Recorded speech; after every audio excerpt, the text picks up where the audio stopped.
Thanks everyone for joining. Today, this webinar, we're going to be looking at federal government spending in Canada and basically trying to answer the question, where do taxes go?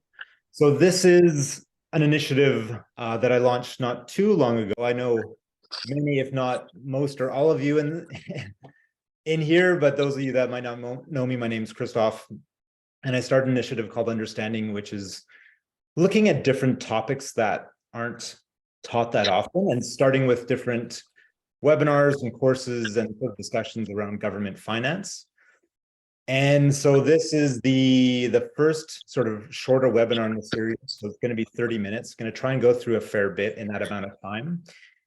And what we're going to do, the idea here is to cover things sort of broadly in breadth. So we will cover quite a bit, but not go into significant detail in any specific aspect of it. But we're going to try and go through it in 30 minutes. And then it'll open it up for Q&A and actually, stick around as long as people have questions. So if you do have to leave at the very end, of course, you're more than welcome to do that. But if you do have questions at the end, then yeah, you can ask away. That's kind of the idea of how we do this. And like I said, this is the first webinar that I'm doing of this type. So feedback is super valuable. So I do have a survey that will come up at the end of the webinar. So if you do have a chance to just complete that and give your constructive feedback, that would be very appreciative and helpful. So, and yeah, we might as well just jump into things. Let's see if this is okay. So I can click on. Perfect. Okay. Okay, so let's get into it. So in order to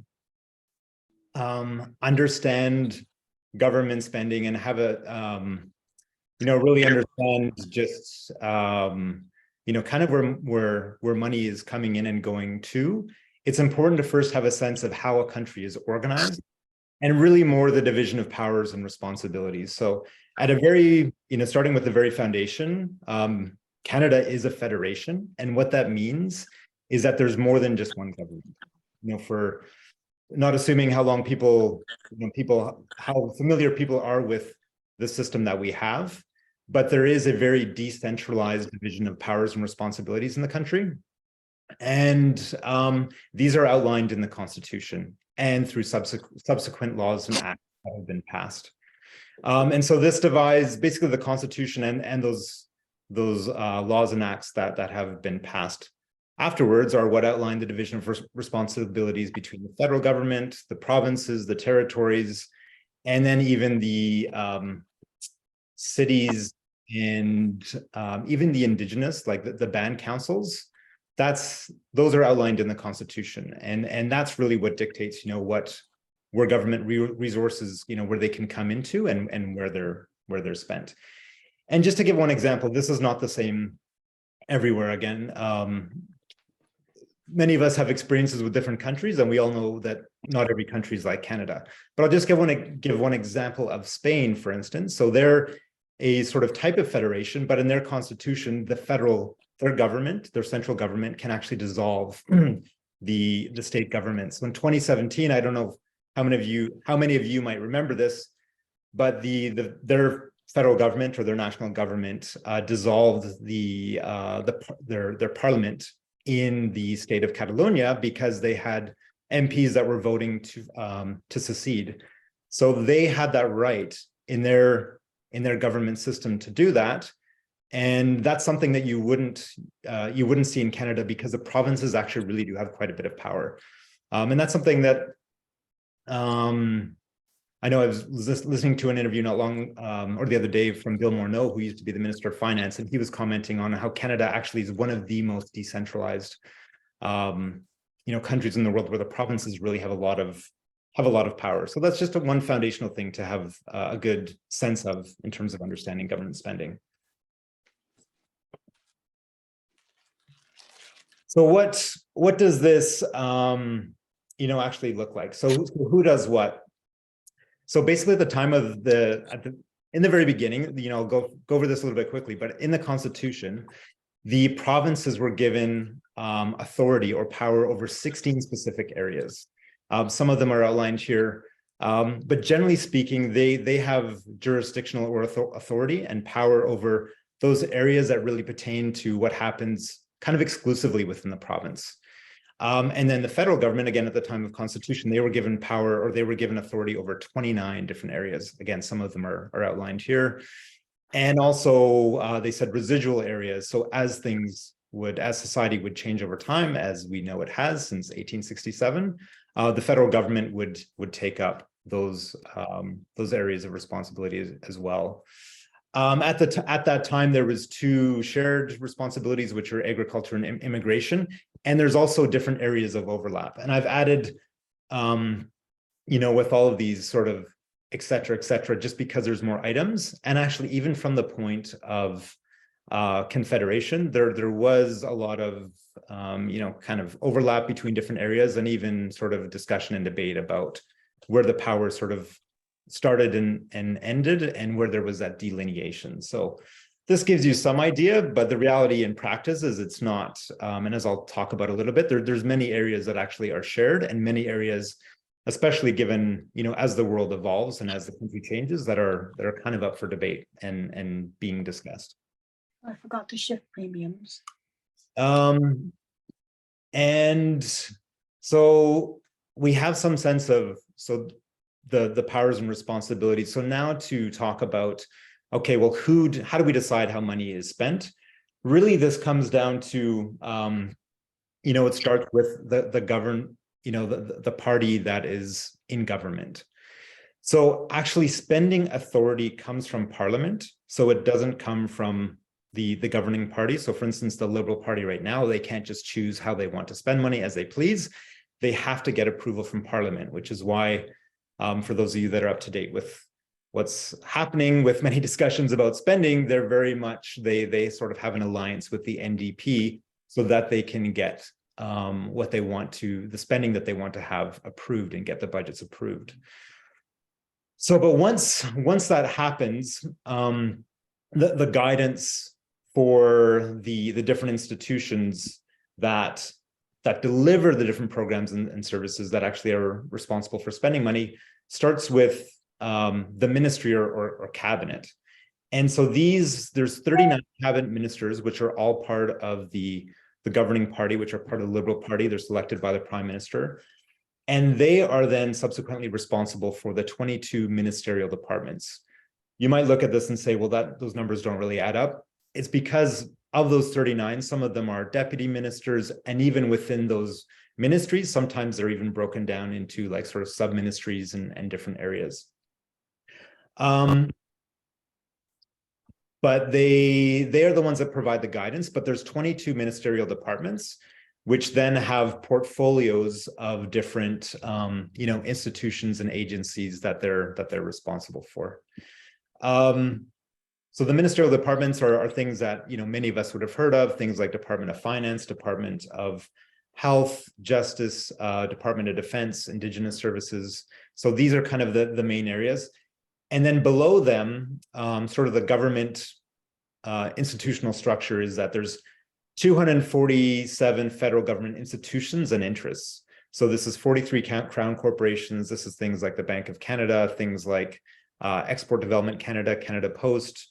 There's 106 agencies, entities and organizations. So these are things like CRA, Parks Canada, different groups that are not, that are part of the public administration. And then there's also 98 interests, which you might say, what are those? Those are things like the federal government actually is responsible for the ports, so airports, seaports, and also this includes things like the representation in like the IMF or the World Bank. So they're not, the interests are not something which they're directly in control of, but they have some representation on. And just showing you this so you have some idea that the federal public administration and institutions are fairly large and cover a pretty broad area, as I think we would imagine. But this gives you some sense of how many different organizations and institutions there are. Okay, let's take a look at just one example quickly. So the Bank of Canada has been in the news a lot lately, and I know in some conversations I've I've heard people say, well, what exactly is the relationship to the government?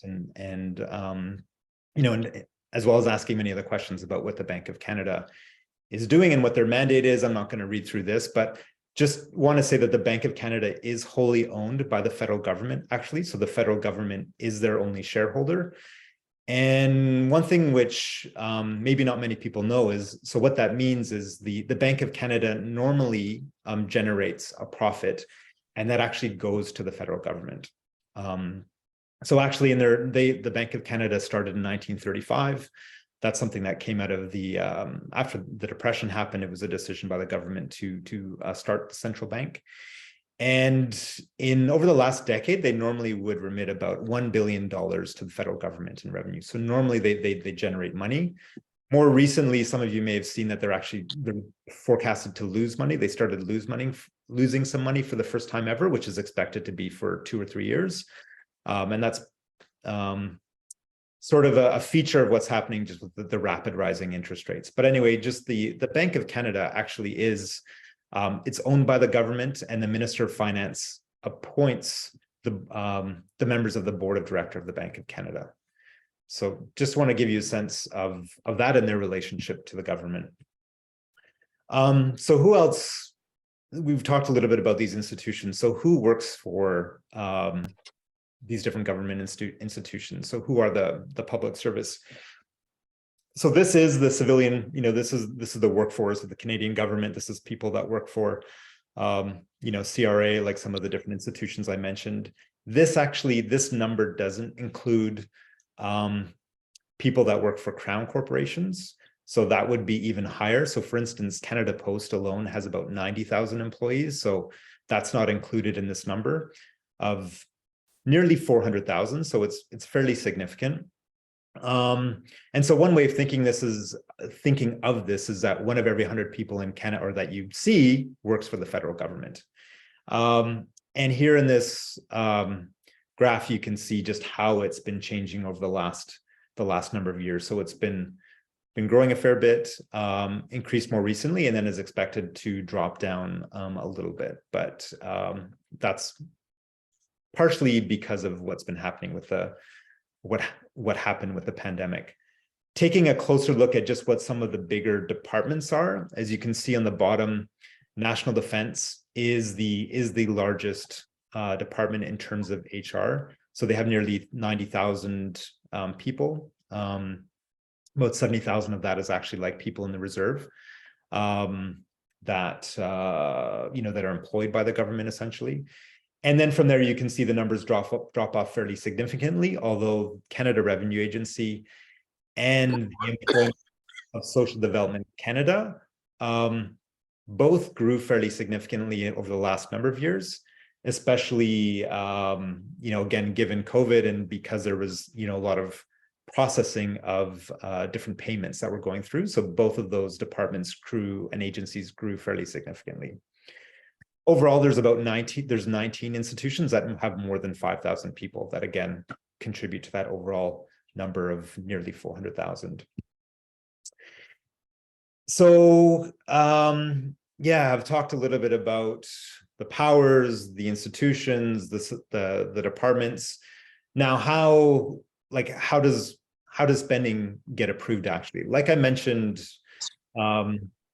before, so spending is approved by Parliament.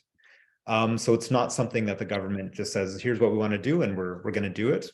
Though if they have a majority, that is something that they could do. But one thing I wanted to point out, that when a government prepares a budget, actually those programs that have already been enacted in law are already essentially approved.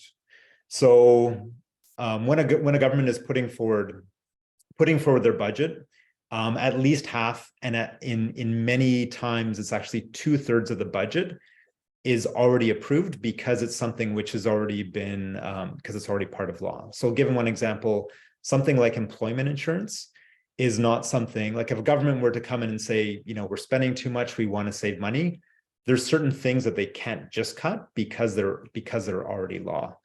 So when a government puts forward a new budget, It's only those items which are considered discretionary or that they needed to be voted on that actually are that essentially are up for a vote of approval or not.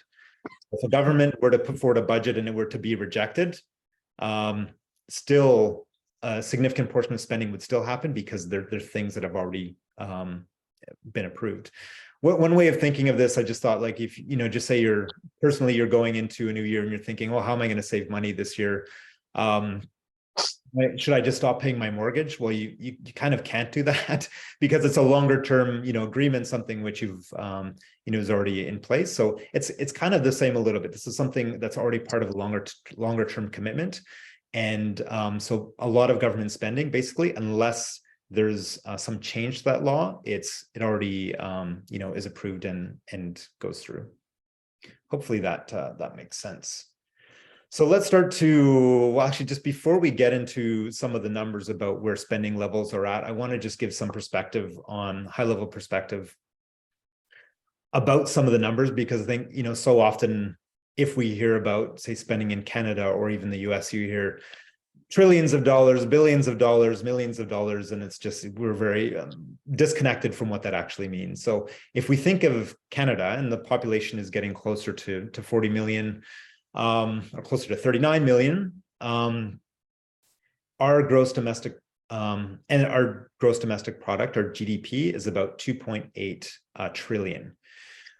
So based on, well, not based on our GDP, but based on our population, when you think of 1 billion in spending, you can think of it as like $25 per person in the country. So if you hear of 5 billion in new spending for like the dental program or for other programs, you can kind of think, okay, that's $125 per person, just to make it something you can relate to a little bit. When we talk about 1 trillion in spending in Canada, that's about $25,000 per person.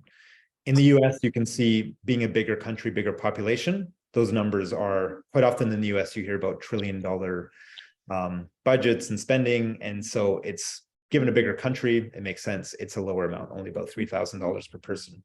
So I just wanted to give you some perspective before we actually start to get into the numbers, and that hopefully that's something that's a bit helpful. So where is government spending? So I'm going to start just by showing you, this is spending at all government levels. So this includes the federal, provincial, and municipal and territorial governments. So this is for, the last 5 years. It doesn't fully include all of this year yet, but as you can see here, so at all levels of government, spending exceeded $1 trillion for the first time in the pandemic. So it went over $1 trillion.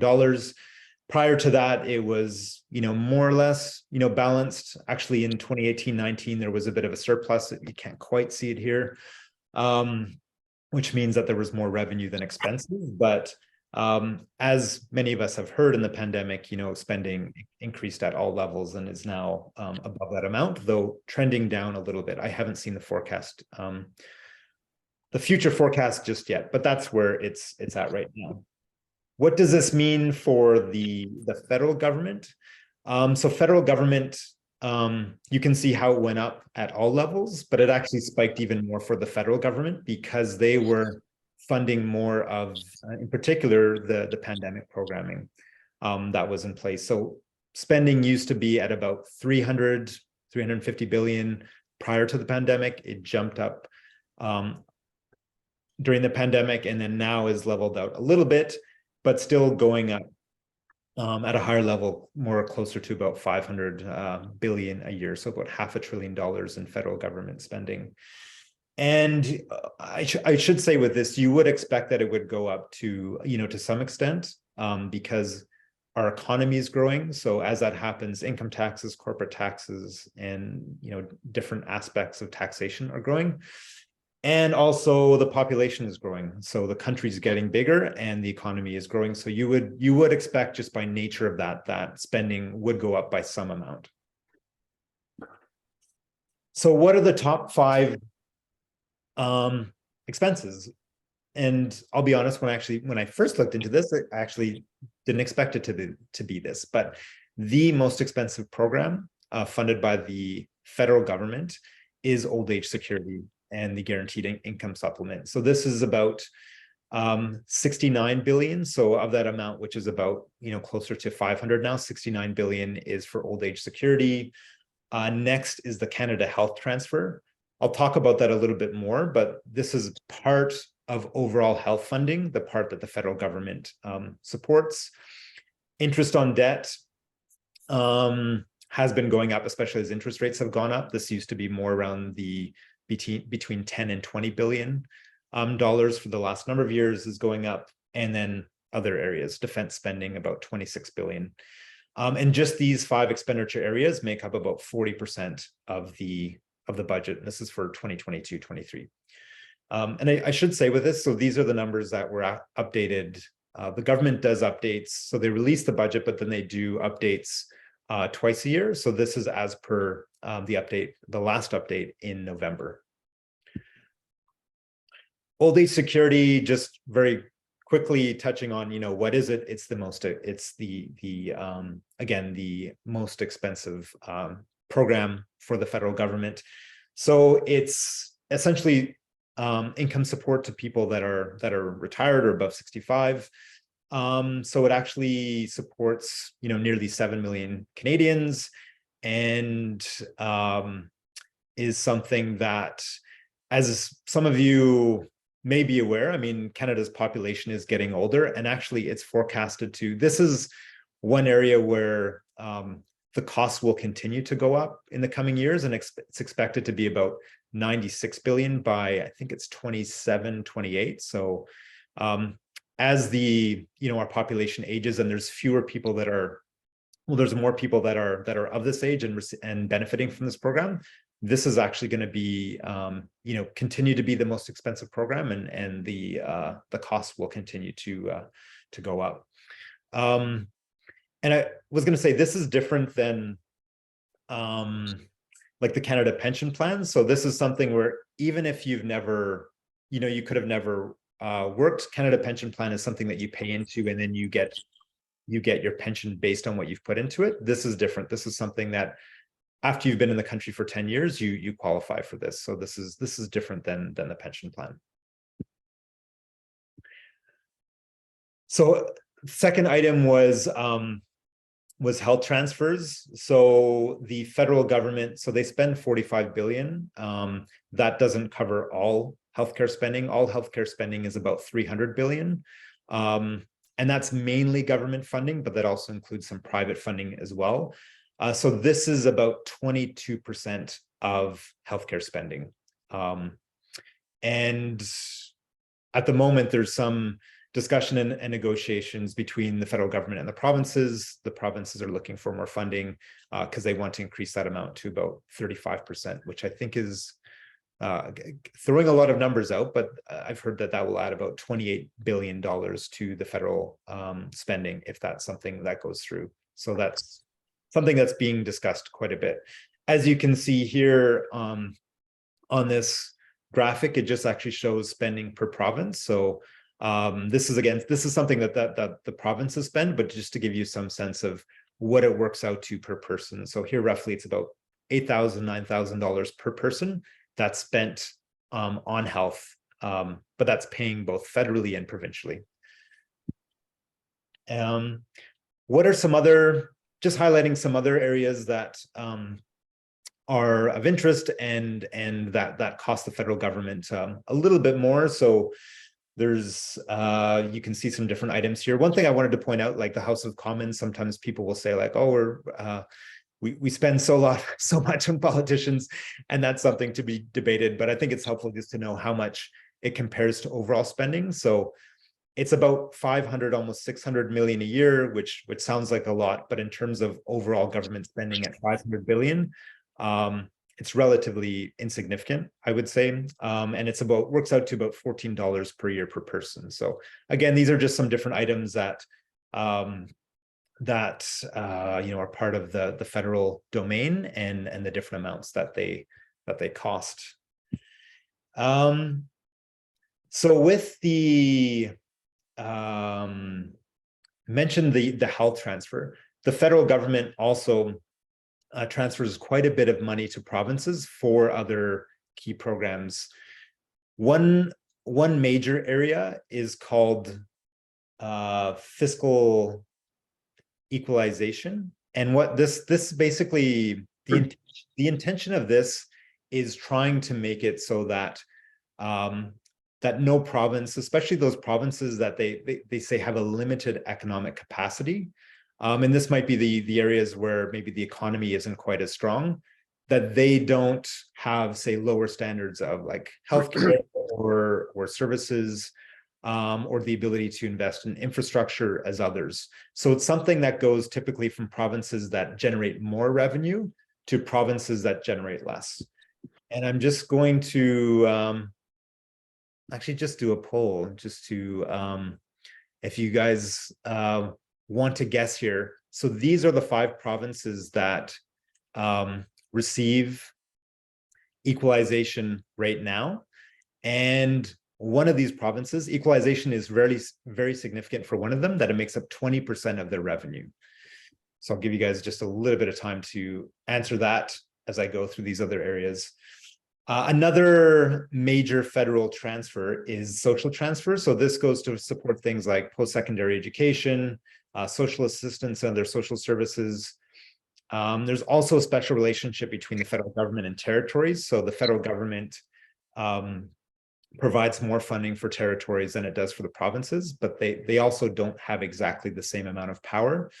And then there's another program called fiscal stabilization, which basically kind of protects provinces in case they lose a lot of revenue in 1 year. So there's these different areas where the federal government supports provinces, tries to equalize things a little bit in cases where there's not quite the equality, and to support the different types of programmings that they have. So just taking a look at the poll. So actually it's New Brunswick. Equalization makes up about 20% of the budget, but very good guesses on that. Okay, so that's it for the transfers and to the different provinces and territories. Now I've talked a lot about the spending, so now want to cover a little bit just about revenue and where that is at. So I've used the same, as you can see here, we have the same numbers on what spending has been over the last number of years and where it's forecasted to go.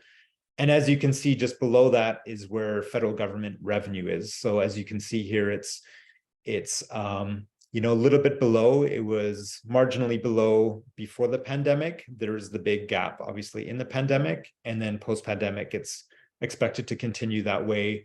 I think until, I don't have it all the way out here, I think until 27, 28 is when they forecasted that they would actually have a small surplus again. So, but this is just to give you some sense of where the revenues are. So a little bit under the expenses. Where does the government generate most of its revenue?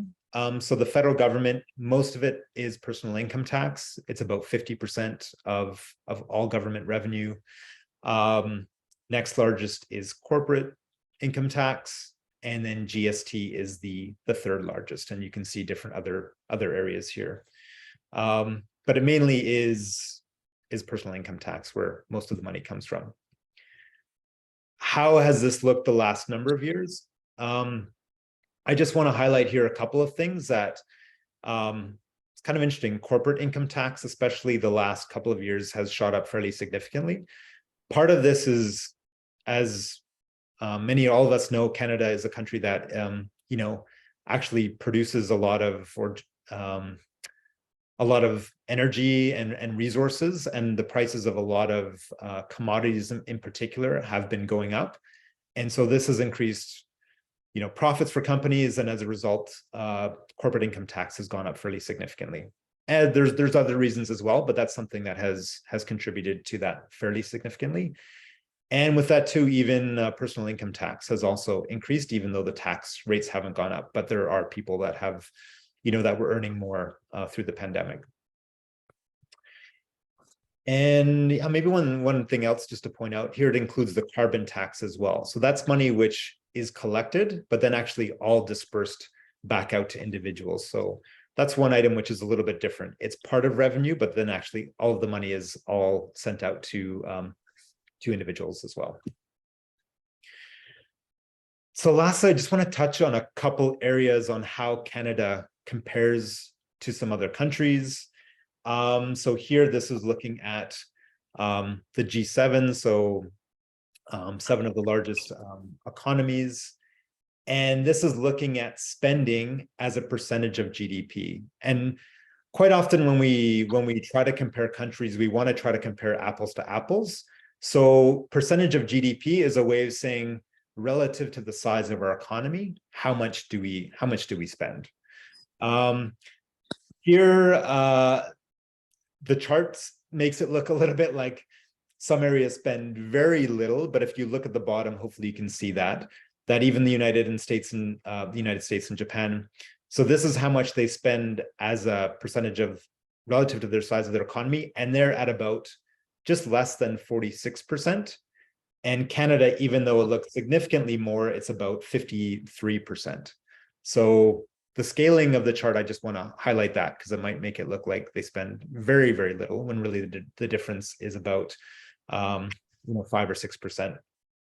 France, on the other hand, as you can see, is quite a bit higher, above 60%. But this is just to give you some idea of how much Canada spends at all levels, again, relative to the size of its GDP and how it compares to other countries. Now, debt is something which is being talked about quite a bit, and especially as interest rates have gone up. So again, this is just looking at gross debt, so overall debt, again, relative to the size of an economy. So here you see Canada is kind of middle of the pack, more or less. And at the very bottom on the axis there is, so those numbers are 80, 100. This is meaning like 100% of its GDP. So this is, basically Canada's GDP is 2.8 trillion. So at all levels, debt is roughly that amount. And again, this is more about comparing Canada to different countries. One other area that I just want to show, again, because it's something that's being discussed quite a bit more, and especially as there's conflict. I guess there's always conflict in the world, but there's more prominent, or there's conflict that's involving many different countries in the world at the moment. And so looking at military spending. So here you can see that the country that spends the most on spending, and I think this isn't a surprise, is the US, at about, I think these are 2019 levels, at about 766 billion. I think now, last I heard, I think this year is maybe 850 billion. So quite significant. As I mentioned before, the Department of Defense in Canada is at about 25 billion. So quite a bit less. Again, when you want to compare countries based on sort of in terms of how big their economy is, or looking at how big the population is. So on the left-hand side there, it has spending per capita. So this just shows that the US is spending about $2,200 US per person. And Canada is at closer to about $600 per person. And again, just to give you some sense of how Canada compares to other countries in this respect, and yeah, given it's something that's being discussed quite a bit lately. And that is it.